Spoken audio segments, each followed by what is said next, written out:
All right, here I am on the most beautiful boat in Gloucester Harbor, the Thomas E. Lannon, with my buddy Tom Ellis. Tom, what are we talking about today? Today we're going to talk about the Schooner Challenge. Harold and I did it last year once, and it was a lot of fun. Instead of having a schooner race, we have activities on the schooner, like getting the boat underway from an anchor. Then there's a course to sail, and we knew that my boat would probably beat his boat, so we had this deal where he could throw a man overboard, Joe, whenever he wanted to, and I could. And so the whole trip we were trying to figure out when that was going to happen, and as it turned out, it happened right at the finish line, and it was really fun. We put a little black string on our man overboard, so every time he tried to pick it up, we yanked it. They thought it was a fish caught on it or something. But we also did things like marlin spike seamanship, where you had to make some fancy rope work, kind of like this. On our horn here, you just take something simple and decorate it with knots. It's something fishermen used to do. So that's judged. We also had points for coming up with the best sea shanty or song, and we had what else did we do? We did photography. We had a photography thing. Oh, cool. And so it was just a lot of fun. And so the museum, Essex Shipbuilding Museum, kind of got wind of it and thought it would be a good way to raise some money. So Harold and I and Mike Rutstein, who was the Fame up in Salem Harbor, it's a replica sort of a 1812 privateer that did very well. It was built by a guy in Gloucester, in Annisquam, and it was very successful as a privateer during the War of 1812. So Mike tells that story up in Salem.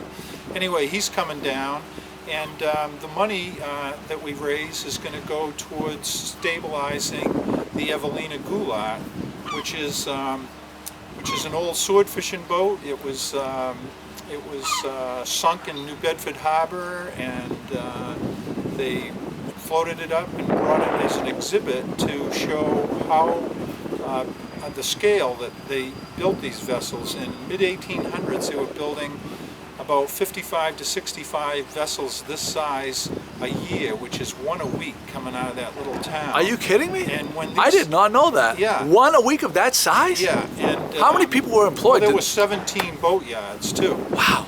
But they had an interesting system where they coordinated the starts of their vessels, and so family groups that would go from one yard to the other. One family would frame them, one family would plank them, another family would caulk them, another family would do the interior.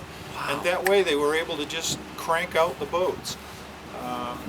I had no idea I mean, I understand those shipyards are not there anymore. How many? There was how many did you say? How many was there? I think there were 17 or so. Where were they all lined? Were they all lined up? All along the river. Yeah. Really? Yeah. Wow. So. Well, that place is a very important place then.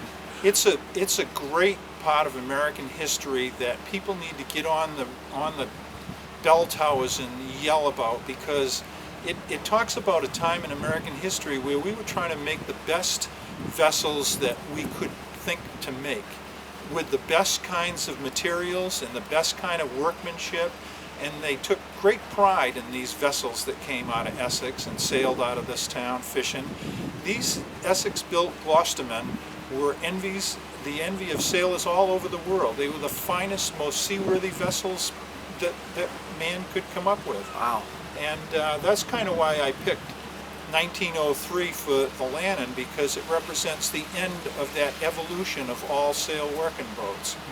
And it's just been great. Now Harold's coming up with a t-shirt that says "I built the competition." And I'm going to have one that says "I started the competition in business." But the fact is, Harold and I are having a good time sailing around in Gloucester Harbor. And this Schooner Challenge is going to be a lot of fun for the people that come out and help support the museum and go for a ride in a couple of these old boats that really truly were the envy of sailors around the world. So the challenge is coming up this Monday? Yeah, 6 to 8. We're all going to meet at the Maritime Gloucester. The 3 boats will load there.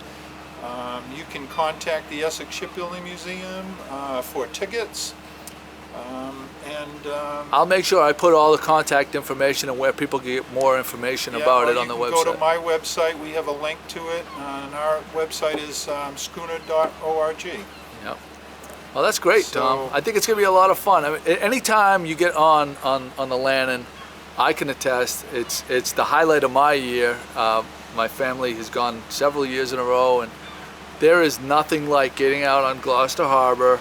And it, beyond the beauty of the most beautiful boat in the harbor, in my opinion, the Thomas Lannon, it's you and your family who are so welcoming, and the stories that you tell, the education, and just the fun. I appreciate everything you've brought to this town. It's just one more piece of a lot of people that work in conjunction to make this a better place. There are a lot of great people that are living in this town.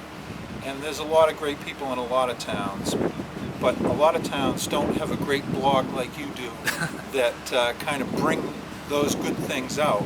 They report on all the shit that's going on and not all the really kind of fun things that there are to do and fun people that there are to meet. So yeah, we got a lot of good. On you, Joey. A lot of good, gotta help too. So thanks, Tom. Hope people come out for this. It's a great benefit for a great cause on a great boat with great people. There you go. Thank you.